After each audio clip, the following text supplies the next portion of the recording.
করাইল বস্তির বানু বেগম ১৯৮৮ সালে স্বামী মারা যাওয়ার পর থেকে জীবনের যুদ্ধটা একাই লড়ছেন তিনি। বানু বেগমের কাছে ইফতার মানে শুধু এক মুঠো খাবার, সাথে একটা কাঁচা মরিচ হলেই হয়ে যায় সেহরিও। সেহরি যদি কেউ পরশুর দিন একজনের ডাল দিয়ে গেছিল, আগের দিন রামসা হেই দিয়ে সেহরি গেছি। আর রোজা খোলেন কি এই ভাত দিয়ে সব সময়?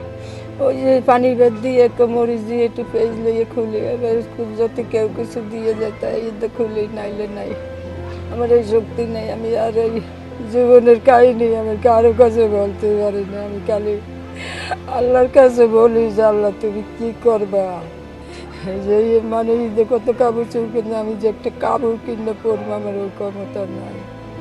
এই যে মানুষ পুরানো নয়, এক মাইয়ের নেই, বাবু নাই, মাও নাই, বাবের বাড়িও আমার শান্তি নেই। পবিত্র রমজান মাসে ইফতার যেন হয়ে ওঠে উৎসবের উৎস।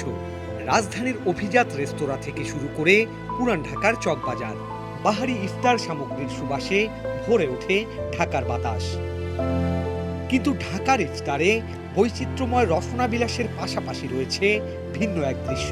দারিদ্র পীড়িত জনগোষ্ঠীর কাছে ইফতার কোনো উৎসব নয়, বরং নেহায়েত বেঁচে থাকার অবলম্বন।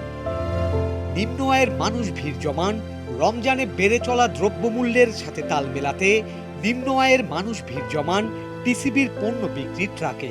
তবে অনেকের কপালেই জোটে না সেই সুযোগও। এগুলি সরকার ন্যায্য মূল্যে দিচ্ছে, তো কম দামে ভর্তুকি মূল্যে দিচ্ছে, এই জন্য মানুষ এখানে ভিড় করে। 3 ঘন্টার মতো দাঁড়িয়ে ছিল। অন্যদিকে করাইলের আরেক বাসিন্দা হাসিনা বেগমের ঘরে নেই কোনো উপার্জন। স্বামী সন্তানকে হারিয়ে চালাচ্ছেন জীবন সংগ্রাম।